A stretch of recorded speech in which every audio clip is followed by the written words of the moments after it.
Hi, I'm Sarah Corbell. I'm from Nick Johnston Real Estate and welcome to my Bayside Market Wrap, where I try and capture all the latest sales in the area and report on some observations that I'm seeing in the marketplace.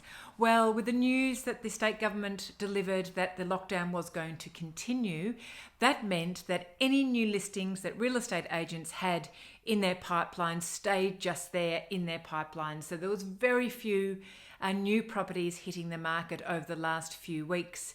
And no doubt if you were a buyer, you would be starting to get a little bit frustrated by the lack of fresh new stock.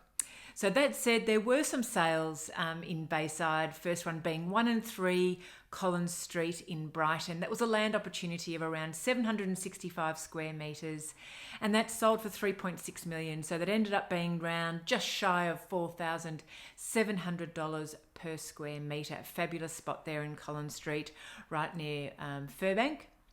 The other sale was in Violet Crescent. It was a duplex. It was on about 333 square metres. It was a 2-bedroom, 2-bathroom, 2-garaged home. That sold for $933,000.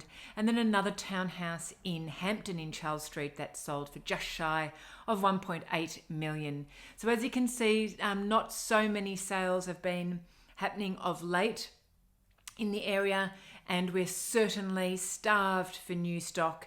And certainly with an extension of the lockdown, that means there's going to be more and more pent-up demand for property, and we are expecting a deluge of interest and also listings entering the market.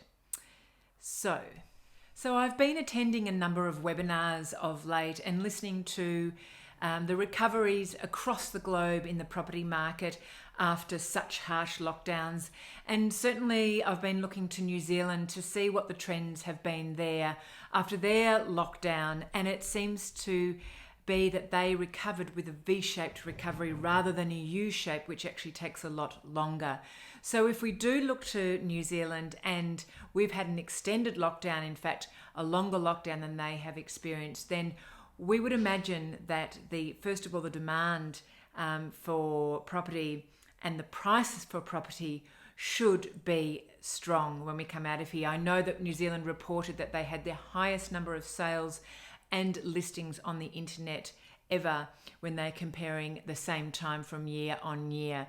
So if that's anything to go by, I think that the property market is going to have a lot of momentum when we get back. It's been on pause for the longest time ever in history. People are wanting to transact. We know that. We're getting calls from buyers all the time, wanting to know what we've got coming up and ready to really secure their dream home. And of course, there are people who are looking at reevaluating their existing home arrangements. So I hope that's been of assistance to you. I really enjoy doing these. I hope you enjoy watching. I'm Sarah Corbell. I'm from Nick Johnston, and I'll see you next week. Have a great Sunday.